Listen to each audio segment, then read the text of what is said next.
selalu terlibat masalah, atau masalah selalu menghampiriku. Singkat kata, di mana ada aku, selalu ada masalah, dan hal ini sangat tidak menyenangkan.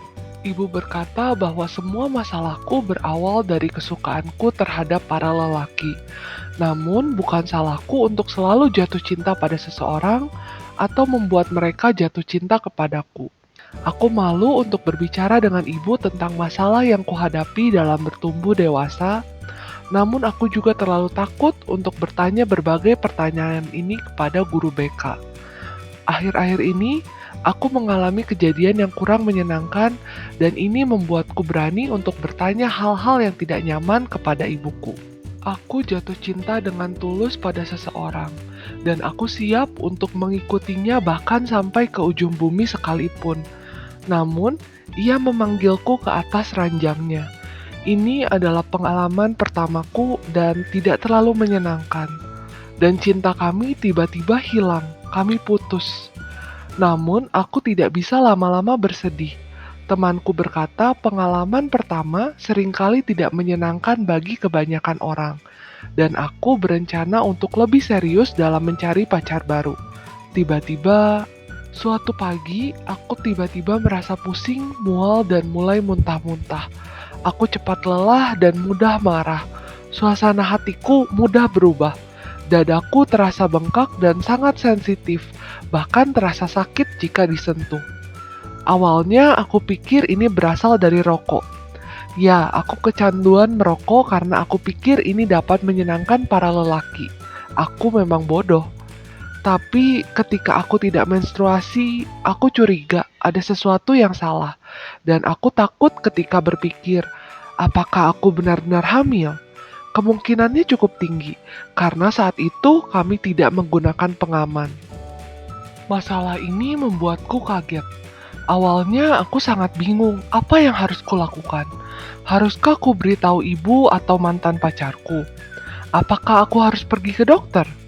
Aku membayangkan ayah yang marah, ibu membentakku, nenek berteriak, dan kakek meninju meja. Benar-benar menakutkan. Aku membayangkan diriku berjalan di lorong sekolah dengan perut yang membesar. Semua orang, guru dan murid melihatku dengan pandangan yang mengejek, menghina, dan penuh simpati. Aku memperkenalkan diri dengan bayi yang sedang menangis di gendonganku. Aku membayangkan ayah dari bayi ini bertanya, apakah benar bayi ini milikku? Aku tidak pernah merasa setakut dan setersinggung ini sebelumnya. Namun, aku memberanikan diri untuk pergi ke apotek. Dengan rasa malu dan gugup, aku bertanya kepada apoteker tentang vitamin. Ya, aku sangat malu sehingga aku tidak dapat membeli tes kehamilan. Membeli secara online juga tidak nyaman, karena aku harus pergi ke kantor pos dengan penuh rasa malu dan gugup. Aku juga tidak dapat meminta bantuan kepada teman-temanku karena mereka sangat cerewet. Seluruh sekolah bisa segera tahu masalahku. Aku sadar bahwa ibu adalah satu-satunya orang yang dapat kupercayai. Tentu, ia akan marah dan sedih, namun dia ibuku. Dia akan memaafkan dan tentu dapat membantuku. Walaupun ibu berteriak dan menangis ketika mendengar ceritaku, ia tetap memeluk dan menciumku. Lalu pergi ke apotek untuk membeli tes kehamilan. Tesnya menunjukkan hasil negatif. Kami berdua sangat bahagia. Namun, hal ini tidak berlangsung lama. Gejala-gejala aneh tersebut masih berlanjut. Ibu meyakinkanku untuk pergi ke ginekolog. Ternyata, alasan dari gangguan kesehatanku adalah disfungsi hormonal yang sering terjadi pada gadis remaja yang sedang pubertas, terutama yang memiliki hubungan dekat dengan para pria terlalu awal, terlalu banyak mengalami pengalaman emosional, dan tidak terlalu peduli pada penggunaan kontrasepsi yang tepat.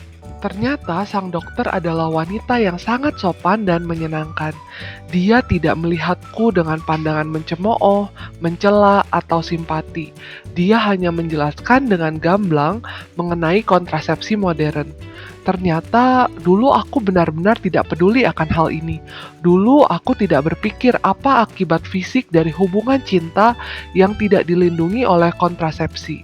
Namun sekarang aku tahu, dan melalui pengetahuan ini, masalah di hidupku akan jauh berkurang. Jika kamu mengalami hal yang sama dan membutuhkan informasi penting, aku dengan senang hati dapat berbagi denganmu. Beritahu aku apakah topik ini penting dan menarik untukmu dengan cara menyukai video ini atau menulis komentar di bawah. Pernahkah kamu berada di situasi yang sama? Bagaimana caramu menyelesaikannya?